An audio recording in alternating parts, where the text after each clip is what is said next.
জয়গুরু। পরম প্রেমময় শ্রী শ্রী ঠাকুরের রাতুল চরণে আমার সহস্র শতকোটি প্রণাম। আপনারা যারা দেখছেন প্রত্যেককেই যথাযোগ্য স্থানে জয়গুরু, ভালোবাসা ও স্নেহ।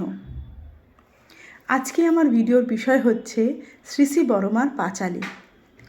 কিভাবে পাঁচালীটি যদি আপনি কিভাবে পাঠ করলে সেটি শ্রুতিমধুর শুনতে লাগবে এবং আপনার গৃহে ভাগ্য ফিরবে। ভাগ্য ফিরবে এই কারণে যে শ্রী শ্রী বড়মা স্বয়ং লক্ষ্মী। তার পাঁচালী যদি আপনি প্রত্যেক বৃহস্পতিবার সন্ধ্যাকালে পড়েন তাহলে গৃহের ভাগ্য ফিরতে বাধ্য। শুধু পাঁচালী পড়লে হবে না, ঠাকুরের আদর্শেও চলতে হবে। ঠাকুর যা যা বলেছেন আমাদের করতে সমস্ত কিছুটাই পালন করতে হবে। বড়মাও যেভাবে আমাদের প্রত্যেক মেয়েদের, প্রত্যেক মায়েদের যেভাবে চলতে বলেছেন সেইভাবে চললে আমাদের জীবন এবং গৃহের ভাগ্য দুটোই ফিরবে। কিন্তু পাঁচালী পাঠ করার আগে শ্রী শ্রী ঠাকুর বড়মার সম্বন্ধে যা বলেছিলেন একটু সেটা জেনে নিই। যে স্ত্রী স্বামীকে সাক্ষাৎ দেবতা জানিয়া স্বামী সেবা দেব সেবা মনে করিয়া স্বামীর সুখে সুখিনী, স্বামীর দুঃখে দুঃখিনী হয়, যে রমণী স্বামী ভিন্ন আর কিছুই জানে না, এমন দেবীর নিকট আমার অনেক শিক্ষার আছে। শ্রী শ্রী ঠাকুর বড়মাকে বলতেন যে তুমি সাধ্বী সতী স্বামী পরায়ণা, তোমাকে আর আমি কি শিক্ষা দেব, বরং আমি তোমার নিকট তোমার স্বামী ভক্তি শিক্ষা করার উপযুক্ত। পারো তো তুমি আমায় যতদূর পারো চালাইয়া লইও। ঠাকুর সেইটুকু ভরসা বড়মার উপর করতেন।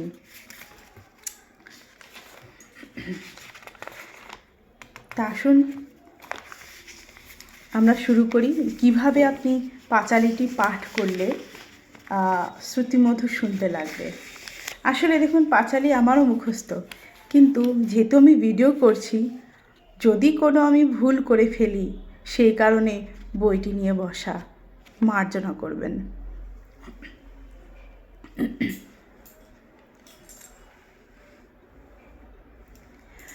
শুনো শুনো সর্বজন অতি ভক্তিভাবে, লক্ষ্মী মায়ের ব্রত কথা প্রচারিত ভবে। গুরুবারে ভক্তিভাবে যত নারীগণ করিবে লক্ষ্মীর পূজা হয়ে এক মন। ধনজনে বারে আর অপুত্রের পুত্র, ষোড়শী দেবীর গুণে হল মূল সূত্র। যুগে যুগে আসেন তিনি লক্ষ্মী ঠাকুরানী, নারী শিক্ষা দিয়ে যান হয়ে নারায়ণী। কেমনেতে স্বামী ভক্তি করিলে জগতে, মাতৃজ্ঞানে পূজা করে এই পৃথিবীতে। স্বামী সোহাগ সেবার গুণে ধন বৃদ্ধি হয়, লক্ষ্মী রূপে শ্রী শ্রী বড়মা দেখালেন তাই। সদাচারে থাকলে ঘরে লক্ষ্মী বাধা রয়, অনাচারে থাকলে তার বিধিবাম হয়। প্রভাতে ছড়া ঝাঁটি সন্ধ্যায় দেয় বাতি, লক্ষ্মী বলে তার দ্বারে আমারও বসতি। যে সংসারে সর্বদাই ঝগড়া ঝাঁটি হয়, লক্ষ্মী ছেড়ে চলে যায় জানিও নিশ্চয়। যদি কোনো নারী ওঠে সূর্য ওঠার পরে, সেই গৃহে সর্বদাই রোগে থাকে ভরে। নিত্য নিত্য গৃহকর্ম যদি না সে করে, লক্ষ্মী মাতা বিরূপ হয়ে ছাড়েন যে তাহারে। সকালে বাসি কর্ম করে সমাপন, স্নান করে ইষ্ট পূজে হয়ে এক মন। দেবদেবীর ভোগেরা করিবে যেমনে, রন্ধনাদি সেইভাবে করিবে যতনে। স্বামী পুত্র খাওয়ার পরে নারী নিজে খাবে, নারীর নীতি সর্বদাই পালন করে যাবে। নারীর বৈশিষ্ট্য মাঝে অষ্টগুণ আছে, একটিরও অভাবে নারী তো না জাগে।